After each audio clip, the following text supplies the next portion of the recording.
Esther this morning, the book of Esther. Chapter 2 is where we'll get rolling. We'll make it through 4, Lord willing.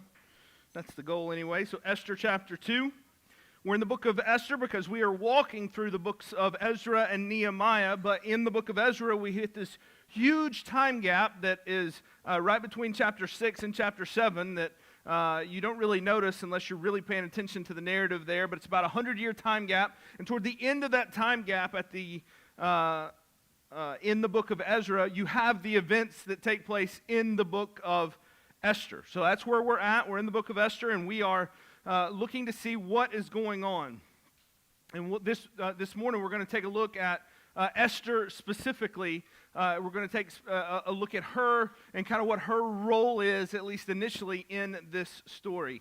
I wonder how many of you guys are into the British royal family. Is there anybody in here that would admit that? Like, raise your hand. Into the British royal family. Nobody admits it. I know you're all liars. Some of y'all got up at 4 o'clock in the morning or whatever it was to watch the wedding a few months ago. I know you probably did. Some of y'all did that. I know you did. For the life of me, I cannot understand why Americans are so obsessed with the British royal family, but it's absolutely a thing. But a few months ago, something did get my attention. I don't know if you guys have seen this. This deal where Prince Harry and is that Princess Meghan? I don't know. Anyways, where they decided we're done. And they left the royal family. They decided we're not doing this anymore. We're not playing these games anymore. We are out. They said, adios, we're gone. They checked out, said no more. Now, I'm sure there's probably all kinds of like juicy gossip around this that I'm not aware of, but on its face, this is a really intriguing thing to me. I don't really care or give a rip about the royal family all that much, but on a human level, I find this fascinating. So this just happened a few months ago. They said, hey, we're out. We're not going to keep doing all of our royal duties where we have to show up and pretend that we care about things. We're just not going to do that anymore. We're done. And then apparently this week they said they're done. Like they really said they're done. I'm not sure what the difference was in the two, but they really finally cut ties. And apparently it's pretty messy and all that kind of stuff. I gave up once it got to National Enquirer-ish, trying to figure out what in the world's going on. But I realized that this is a really big deal. And I suppose being a fly on the Buckingham Palace wall to hear these conversations would probably be pretty fascinating to see that they gave it all up. Now, outside of the palace drama, this just fascinates me on a human level, that two people would walk away from what most would consider the definition of luxury and privilege.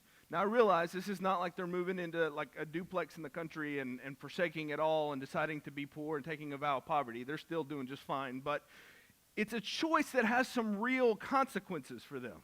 It's a choice where they said, I'm done with the royal trappings and all that come along with it. And this morning we pick up where we left off last week, where not a prince or a princess, but a queen walked off the job and said, I'm done with this. I'm not doing this anymore. I don't care what you do to me. If you'll remember, we looked at King Ahasuerus or King Xerxes. It just depends on your translation, whether they use the Persian name or the Greek name. Xerxes is his more common name, but we have him here as Ahasuerus, at least in my translation. But Ahasuerus had thrown this massive party for 6 months. And then at the end of the 6 months, he was going to have the capstone, just really blow it all out party in this as they were preparing for battle. And the culmination of all of this was to be his queen showing up in her crown on full display for all to see. But that queen, Vashti, defies him and says, I'll take whatever consequences you want to dish out. I ain't doing this anymore. So as best we can tell, he spares her life. Just says that he never sees her again, basically shuns her and casts her out. And she says, fine, I'm out, and she loses all of it. She loses her title. She loses her privileges. She loses her money. She loses all the things that come with being a queen. She loses her security. There's no retirement plan for her here. There's no money she's got stocked away in case of a rainy day. She doesn't have a rainy day fund. She is now without anything. She is gone. And that in and of itself was a grace from the king, because he probably should have killed her. But all the security, everything that went with that is now gone, and we never hear of Vashti again. This week we're going to pick up from that point where Vashti walks away because she's sent away, and where Ahasuerus realizes, okay, what just happened? So this is, and what I'm going to do is I'm going to introduce you to Hadassah. And you say, well, who's Hadassah? It's Esther.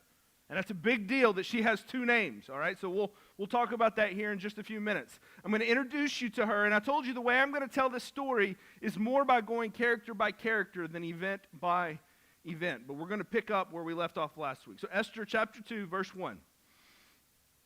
After these things, when the anger of King Ahasuerus had abated, so after Vashti had been sent away, he remembered Vashti and what she had done and what had been decreed against her. So stop right there. Basically what happens here is the king sobers up. He sobers up, he wakes up one morning, he sends for Queen Vashti, and they're like, King, she's not here, she's gone. He's like, oh man, what did I do? Why did I do that? He's beginning to realize, wait a minute, I've sent my queen away, and now I don't have a queen to send for. This is a problem. This is a big problem for him. And he realizes this may have been a mistake. It seems as though there's some measure of regret, or at least that he kind of hates what has happened here. But he realizes that the whole point in the party was to show how great and powerful he was. And he realizes he really did have to send her away if he was going to save face, and if he was going to keep all the men in the kingdom from being mad at him, because Vashti's example would have been really problematic for all the other wives in the kingdom if they decided to do the same thing. So he's stuck. He can't go back on what's happened. He's stuck, and he has no queen. And that's when the counselors that are with him have a plan. This is Esther chapter 2, verse 2. Then the king's young men who attended to him said, let beautiful young virgins be sought out for the king, and let the king appoint officers in all the provinces of his kingdom to gather all the beautiful young virgins of the harem in Susa the citadel, under custody of Hegai, the king's eunuch, who is in charge of the women. Let their cosmetics be given them, and let the young woman who pleases the king be queen instead of Vashti. This pleased the king, and he did so. So you can kind of tell this is heading in a rather seedy direction here. The king's men decide that they need to have a contest to replace Vashti. They need to have a contest to see who this new queen would be. If the queen's throne is open, it needs to be filled. So they send out word to all the governors of the provinces, and they say, send all your most beautiful women to the palace so the king can choose one of them.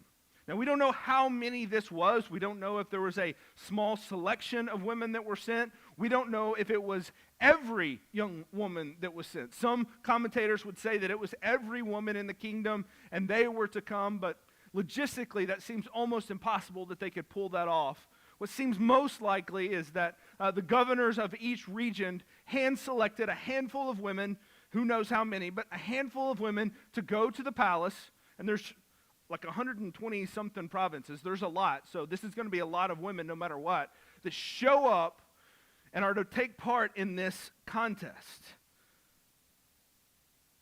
It's a lot of women, the prettiest women in the kingdom, and they're about to go at it to figure out who's going to be the queen. This is a battle royale.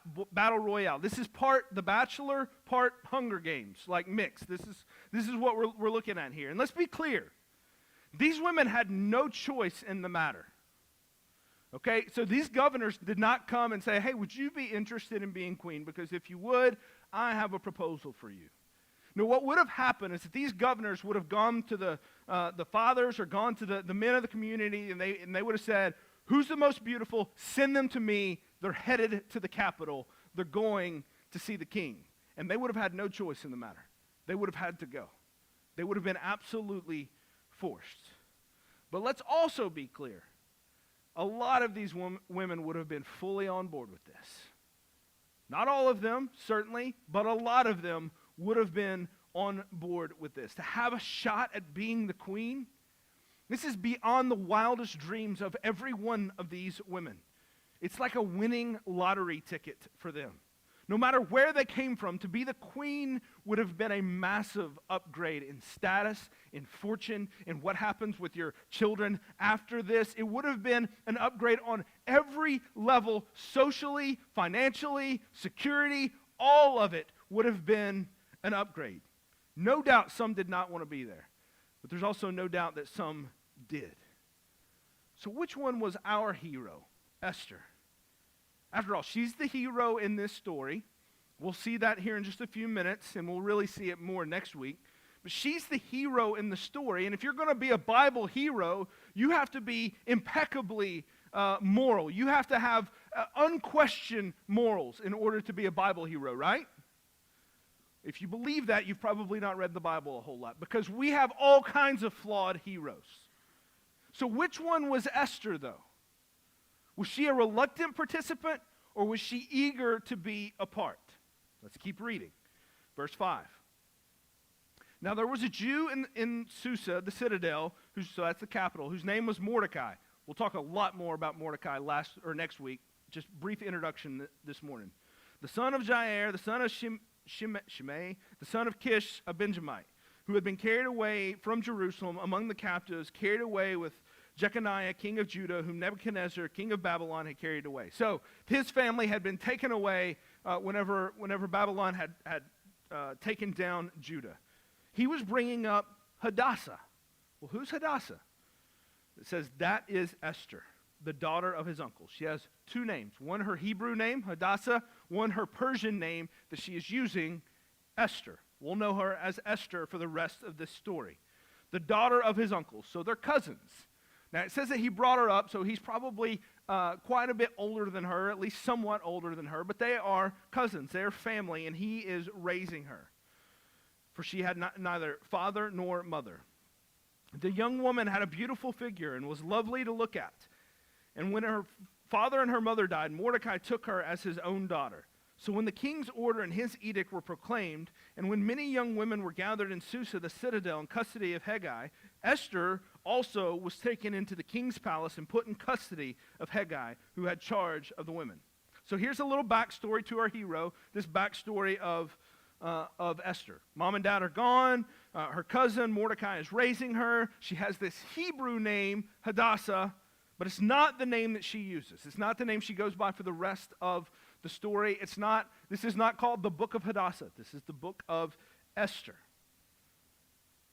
And so she uses this name instead of her true Hebrew Jewish identity. She uses this name particularly to hide her identity, specifically for that purpose, to hide the fact that she is Jewish. Why does she do this? Again, we don't know. If you'll remember last week, what I told you is this book is a strict account by account of what happens. It never tells us the inner motivation entirely of anyone. We do know that she is intentionally hiding herself from being a Jew, not revealing that to anyone because that would be beneficial to her. But we don't fully know why she decides to do it this way, and that is an important part. Here's what we do know, especially from the rest of this story that we'll see next week. Living in Susa and in Persia, but specifically in the capital, it was not safe to be a Jew.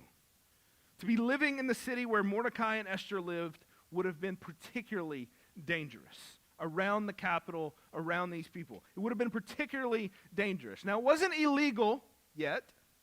Again, we'll see that next week. But it would have been dangerous. And what Mordecai knows and what Esther knows is that if she is able to live as a Persian and be known as a Persian, then that will be better for her on almost every level. Socially, politically, financially, all of those things, it would be better if she were not a Jew. So they pretend she is not a Jew. Regardless of why she chose to do it, what we know is that she wanted to fit in.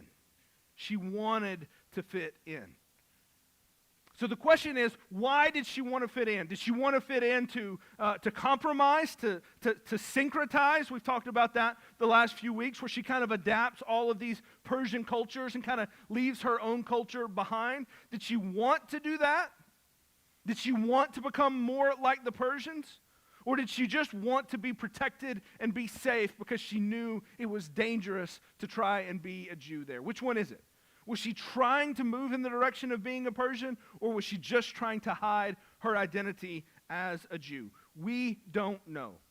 But the bottom line is this: she was living as Esther, not as Hadassah. She wasn't standing tall in her Jewish faith with her Jewish name out there for all the outsiders to see. That was hidden. She was hedging her bet one way or another, making sure no one knew who she belonged to, whose God she belonged to, which God she worshiped. And this is massively important. So again, what was Esther? A reluctant victim or an eager participant? We still don't know yet, so let's read some more. Verse 9. And the young woman pleased him and won his favor. His is Hegai, the kind of right-hand man to the king who's over all the women. Says that she pleased him, she got to know him, he started to like her, and she won his favor. And he quickly provided her with cosmetics and her portion of food, and with 7 chosen young women from the king's palace, and advanced her and her young women to the best place in the harem. Esther had not made known her people or kindred, for Mordecai had commanded her not to make it known. And every day Mordecai walked in front of the court of the harem to learn how Esther was and what was happening to her. So what happens to Esther? She gets to know this guy who's the right-hand man to the king. She gets to know this guy, and then she wins his favor. She becomes his friend. She impresses him. She impresses him to the point that he says, I'm going to take care of you here. I'm going to make sure all is well with you. In fact, I'm going to give you 7 young ladies to be your handmaidens, to tend to you, to make sure all is well. Here is all of your cosmetics. Here's everything that you're going to need. And then he kind of tucks her away in a prime spot in the palace and says, when your time is here and it's time to compete, you'll be ready to go. We'll see here in just a second that each of these women that were able to compete in this contest got a full year of spa treatments before it was time to see the king. They couldn't just have these women come off the street and go before the king. They wanted to make sure they were presented in top-notch fashion. So they got a full year of the top spa treatment in the kingdom. There are clear perks to being the queen. While there, Esther makes quick friends with others, and she gets put in this very choice position. So, if Esther is an unwilling participant, she hasn't shown us that yet. Because now what she is doing, what she has done so far, she's not just going along with the order and doing what she has to do. She is maximizing her opportunity in the palace, and she is winning favor along the way. So which one is she? Is she an unwilling participant, or is she there to win the game? We still don't know, but what we know is that she's not showing that she's unwilling. She's doing the work she needs to do. Verse 12. Now when the turn came for each young woman to go into King Ahasuerus, after being 12 months under the regulations of the women, since this was the regular period of their beautifying, 6 months with oil of myrrh and 6 months with spices and ointments. So again, a full year of spa work to get ready. When the young woman went into the king in this way, she was given whatever she desired to take with her from the harem to the king's palace. In the evening she would go in, and in the morning she would return to the second harem in custody of Shashgaz. That's a cool name. The king's eunuch, who was in charge of the concubines. She would not go into the king again unless the king delighted, and she was summoned by name. When the turn came for Esther, the daughter of Abihail, the uncle of Mordecai, who had taken her as his own daughter, to go into the king, she asked for nothing except what Hegai, the king's eunuch, who was in charge of the woman, had advised. Now Esther was winning favor in the eyes of all who saw her. So Esther is playing the game. She's playing every card correctly. She's taking notes from Haggai, who says, this is how you win the king's favor. Here's what you take with you. Here's how you approach him. Here's how you do this. And what's going to happen is every one of these women will get a night with the king to impress him. Every single one of them. And whichever one impresses him the most, that woman would be the queen. That woman would win the contest. Like I said, it is a seedy, messy deal. There is nothing moral about any of this. Whether they wanted to be a part of this or not, they were going to have to be a part of this. So what did Esther do? She plays her cards. We know that. She's listening to advice. She's scheming. She's making friends. She's gaining influence along the way. Whether she wants to be there or not, she's playing the game, and she's playing it better than anybody else. Verse 16. And when Esther was taken to King Ahasuerus into his royal palace in the 10th month, which is the month of Tebeth, in the 7th year of his reign, the king loved Esther more than all the women, and she won grace and favor in his sight more than all the virgins, so that he set the royal crown on her head and made her queen instead of Vashti. And the king gave a great feast for all his officials and servants. It was Esther's feast. He also granted remission of taxes to the provinces and gave gifts of royal generosity. So Esther wins the contest. Esther does what has to be done, and she wins the contest. She is now Queen Esther. And the king really has no idea who she is. All he knows is he's enjoyed his night with her. All he knows is that she's made good friends in the palace. All he knows is that his right-hand man likes her a lot too. And now she's Queen Esther. But under some decidedly shady circumstances. This should make you feel uncomfortable. This should make you feel like, ew, this is dirty, this is gross, I don't like this. That's how it should make you feel, because that's what it is. And you say, well, wait a minute, there's no way that Esther had a choice here. She had to go along with this. So how could you even begin to say that she was compromised morally at all? She didn't have a choice, which is true. She probably would have been killed if she had refused. But Esther didn't just not refuse. She worked the system. She played to win. On top of that, we already have the example in chapter 1 of the pagan Vashti who did refuse. And so far, what we've got 2 chapters into the book of Esther is we have a pagan queen that has shown more moral fortitude than our hero, Esther. It's not like we don't have other Bible stories where our heroes take drastic stances against rulers at the risk of their own life. Remember Daniel, who would not stop praying, so he was thrown into the lion's den?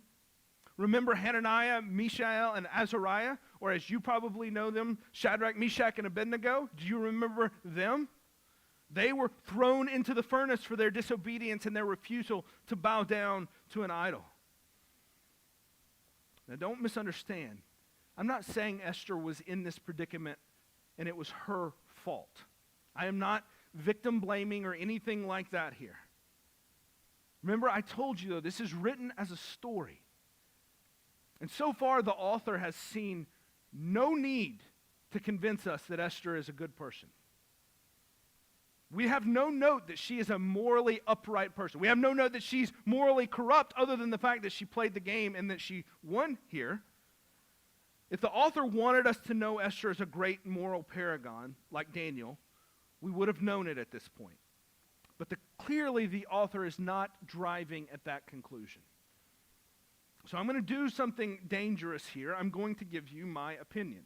I try not to do that very often. I try to let the text speak for itself. But as I told you, you have to do some measure of discerning what you read and what you see here. And I tell you this because I can't draw this directly from something that the text says. I have to take it all, and you are free to draw a different conclusion here. But here's what I think. I think Esther was a girl that needed to survive. I think she needed to live. And I think her and Mordecai were ready to leverage everything, even her Jewish lineage, to make sure that she survived. I think at best, Esther was morally neutral here. I think at best, she was just going along to get along. But more likely, I think she was a more than willing participant in this contest. And you know why I think this? It's because Esther is just like us. She's just like you and she's just like me. Sometimes we can read these stories in the Bible and we can think, oh my gosh, they have a book of the Bible named after them. They're nothing like me. They must be this high and exalted person. They must be this wonderful person. We read about some of these things that happen and we think, oh my gosh, that could never be me. I'm nothing like that. But here's the thing. These characters that we read about in the Bible, they are just like you and me.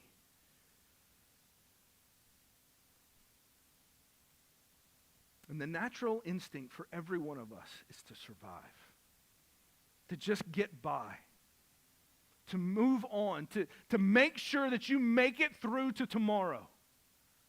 And if you have a chance to then somehow kind of leverage today so that your tomorrow is a little bit better, you're probably going to do it. After all, that's how you win at life, is what we're told. You try to make today leverage itself for tomorrow. She's just like us. Live another day and tell our story. Ethics and morality come later. She's just like us. I think Esther was a very ordinary woman placed in an extraordinary situation. And she leveraged it perfectly to her advantage because that's what she needed to do. She did just what we would do. Because these Bible characters are no different than you and me. They're just people. She saw her chance to gain security, to gain influence, to ensure her survival, whenever her survival was anything but guaranteed. She saw her chance and she took it. Friends, this is our life. This is me and this is you. We don't have a narrator here calling the shots for us. Life can be ambiguous and difficult in all kinds of ways. We can be in situations where we don't know what the right thing to do is. Esther could have stopped at any point. Vashti shows us this, but she doesn't. She could have stood up just like Vashti, but she didn't. She followed through and she won. I don't think she should be praised for that, but I also don't know that she should be condemned too harshly by us for that. In a lot of ways, we can understand her dilemma. Now, maybe you're not part of a contest like The Bachelor, but you are working through your day trying to figure out, how do I get through this day? And how do I just make sure that I make it to tomorrow? And that I make it to tomorrow a little bit better off than I was today. This is a gritty story. There is a lot of gray area here. And I know some of you don't like that. You hate that. I get that. But this story is real life.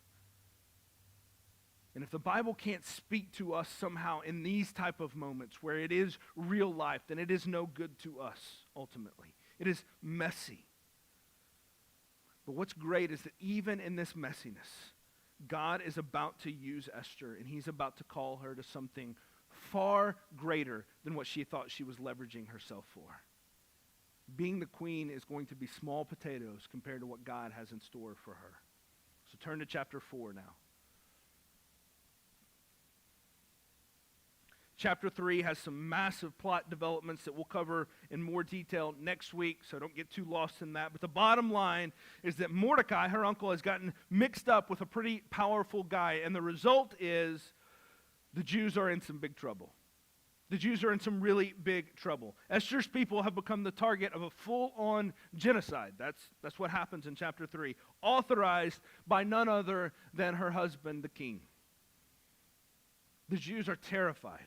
They are weeping in sadness. They are wailing over what's about to happen because they are about to be wiped out. Now remember, the king has no idea that Esther is actually Hadassah, a Jew.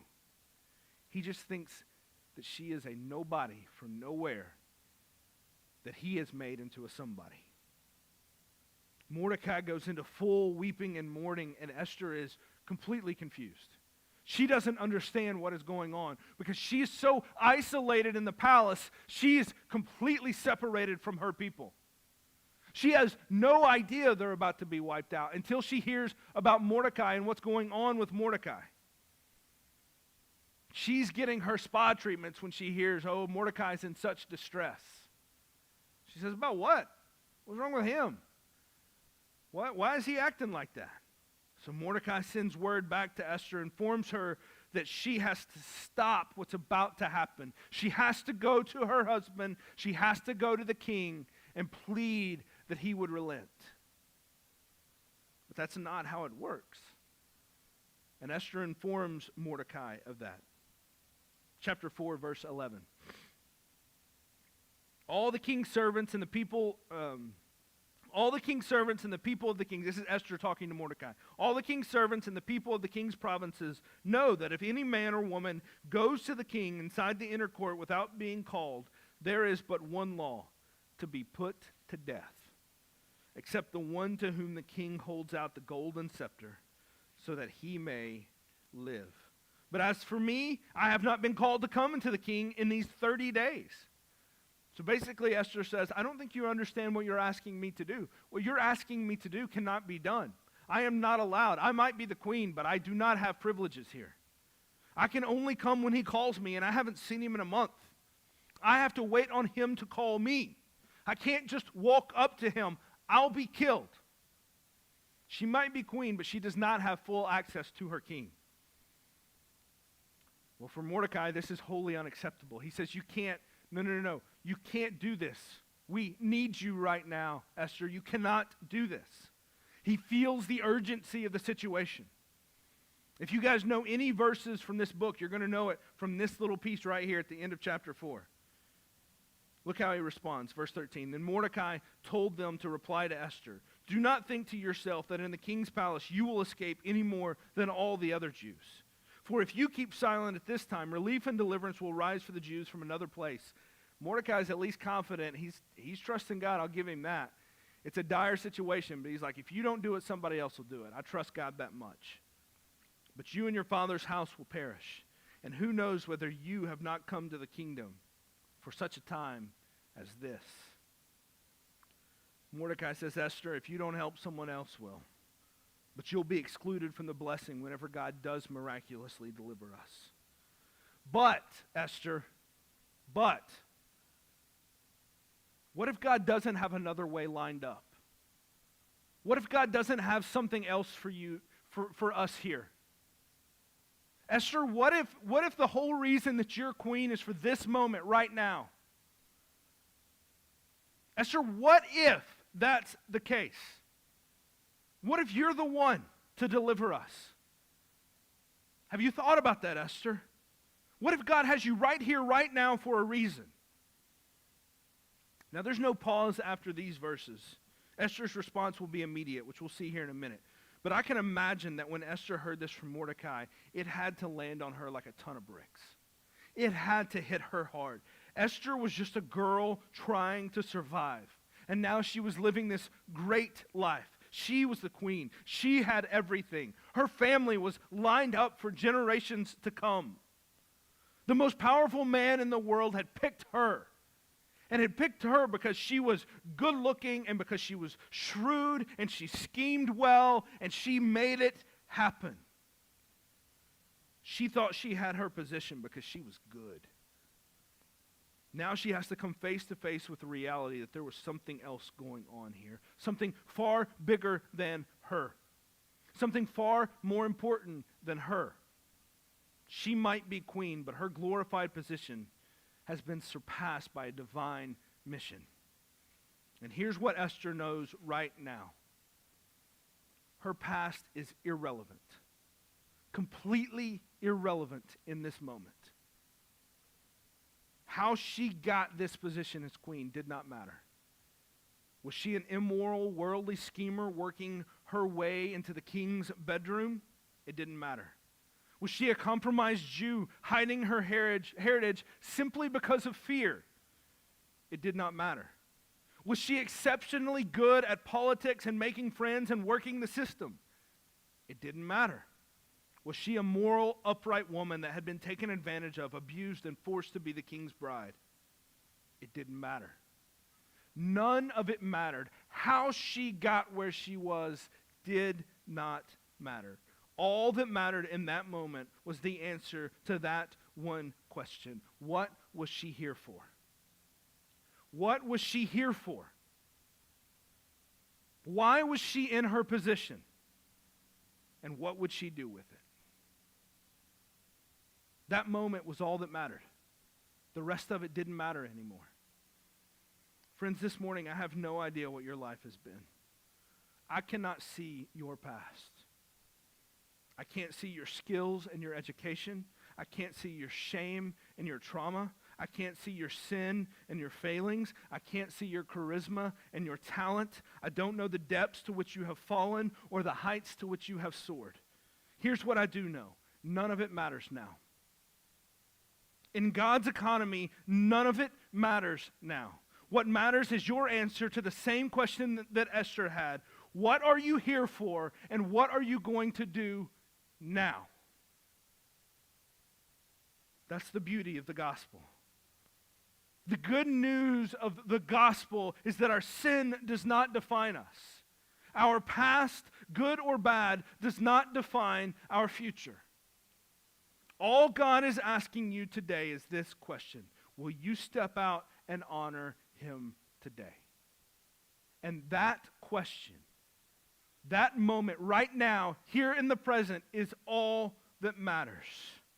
And tomorrow he'll ask you that question again.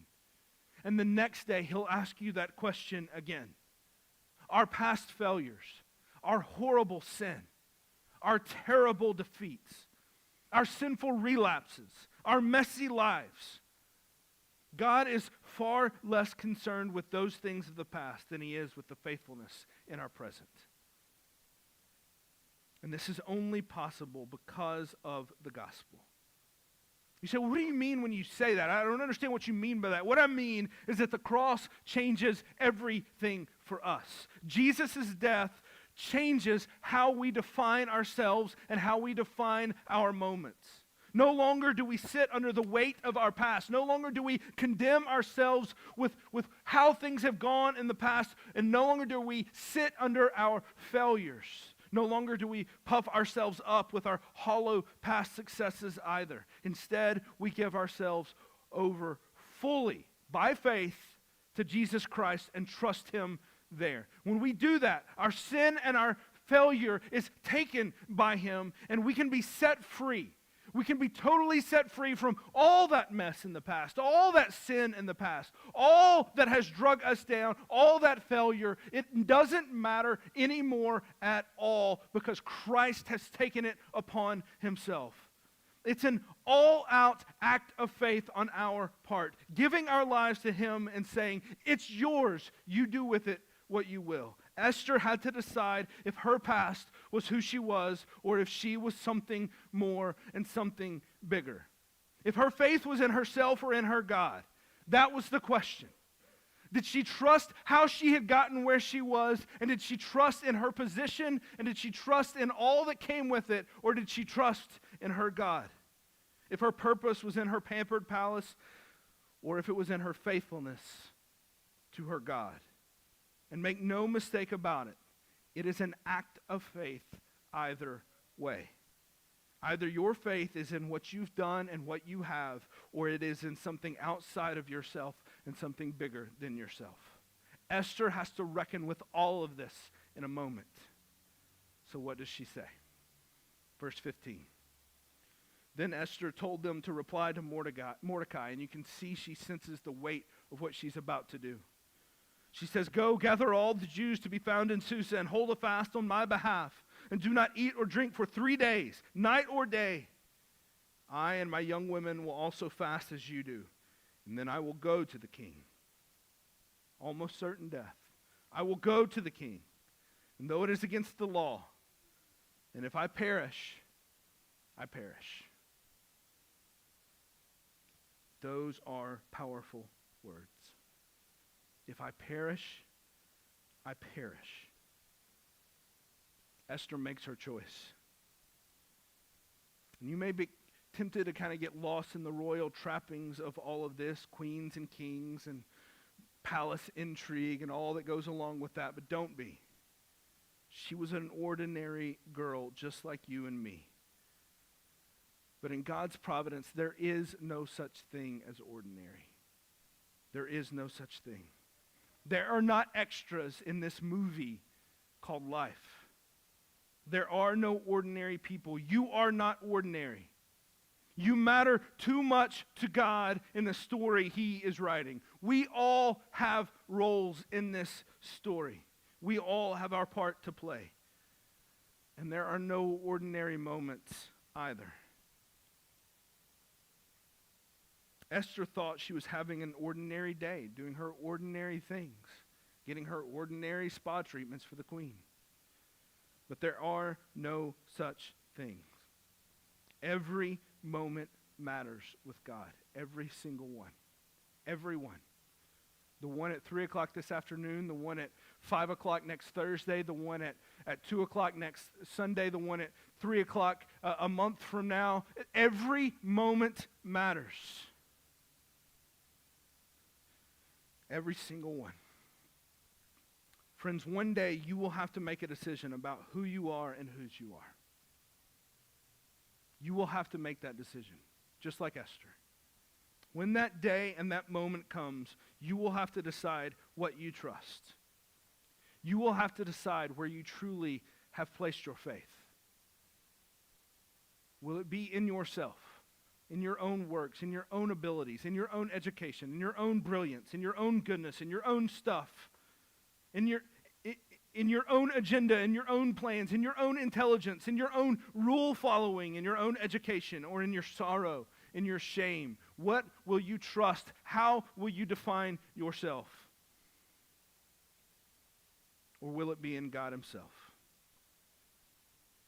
Either one is an act of faith. The question is, which one do you truly have faith in? Which one have you placed your life in front of and said, take it, it's yours. If I perish, I perish.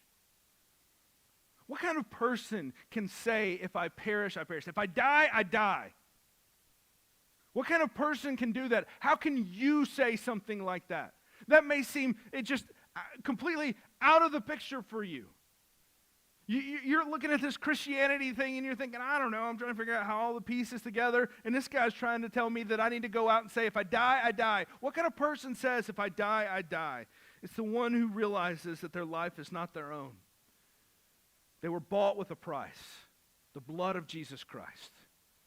And if your life is not your own, then what you do with it is not your choice. And you come and you say, whatever you want, God. If I die, I die. For some of you in here this morning, some of you watching online, this moment, this one, right now, you are hearing God's call. He is saying, come to me. Give it all to me. Do not trust in yourself. Do not trust in yourself. Trust in me. And it may be that you're here this morning or you're watching online for such a time as this, that you can hear this call that says, give it all to me. And God is asking, where is your faith? What do you trust? What are you pursuing? Will today be the day that you place it all in my hands? There are no ordinary moments with Him. There's no such thing as an ordinary Sunday. And let me tell you why there's no ordinary moment. It's because every moment we live in, every single one, touches eternity. Every moment. So what will this moment be for you? What will you trust? For many of you in this room this morning is a call to remind you that every day is a renewal of this commitment. The truth is, every single day that we wake up, we have the same commitment to make. When we roll out of our bed, when our feet hit the floor, and we say to ourselves, if I perish, I perish. I'm God's man today. That's how the day is to begin for us. We wake up, We get our drink of coffee, we assess the day, and we say, God, what would you have for me today? And then whatever he puts in front of you, your response is, if I die, I die. I will do what God has called me to do. Some of you have been walking in this malaise of spiritual life. You are like Esther. You have been kind of half hiding the fact that you're a Christian, kind of half hiding the fact that you come to church, kind of half trying to figure out, what am I going to do? Am I really going to give everything to God? And it's this moment, for this time, that God is calling you to say, I'm all in here for such a time as this. If I die, I die. God, take me, use me, do whatever you want. That is the call to all of us. That is not the call to the super spiritual. That is not the call to those that are, somehow on a different level spiritually. The call to be a Christian is a call to come and die. Take up your cross and follow me. That is a disciple. So whenever Esther says, if I die, I die, she's not some superhuman person with some super spiritual level that we can't understand. She's simply being a disciple. And the call for you this morning is, will you be a disciple? And will you say, God, I'm not my own. You bought me on the cross.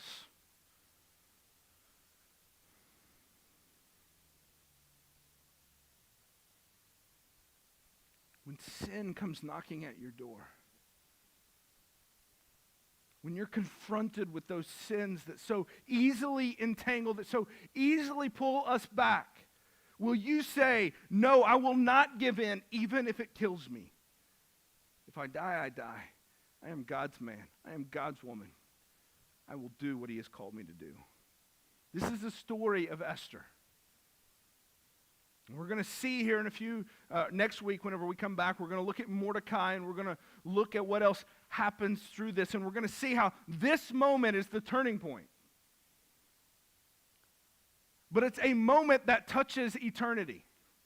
It's a moment where she has to decide. She could have said, no, I'm out.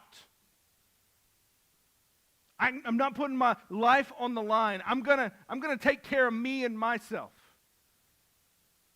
But instead, this moment changes everything. I wonder if today is not that moment for you, where everything changes in your life, where you decide today, God, I'm all yours. I'm done playing around. I'm done hiding who I am. I'm done fighting against what you've called me to be. And listen to me. What you've done in the past doesn't matter. That call is for today. He will redeem your past. He will make you whole. I don't care how good you are or how bad you are. The question that matters is, what will you do today? Are you all in on being a disciple? Can you say, if I die, I die. My life is not my own.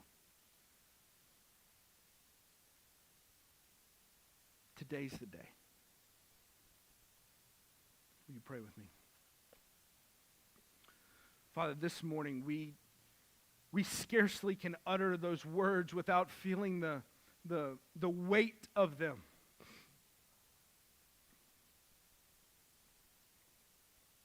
But Father, we know that you have called us to something greater than even our own lives, to the glory of your name.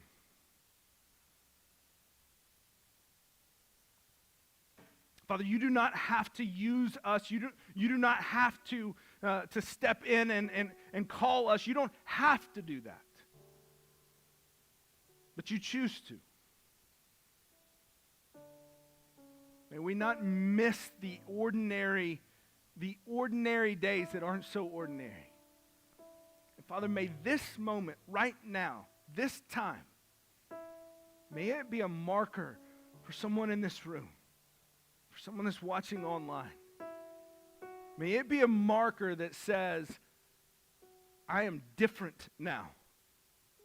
I am all his, all the way.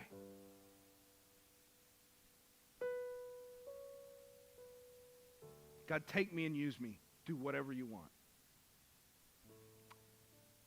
That is our heart's cry this morning, God. But we recognize the heaviness and the weight of that. We recognize the baggage we bring to that. And Father, we ask that you would erase our past, not just gone, but taken upon cross, on Jesus on the cross. And that this moment would be the moment of our salvation.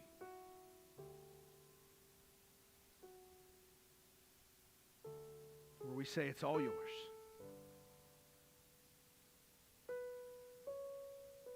Father, help us to put our yes on the table this morning. To say we'll do whatever you call us to. It's in Christ's name we pray. Amen.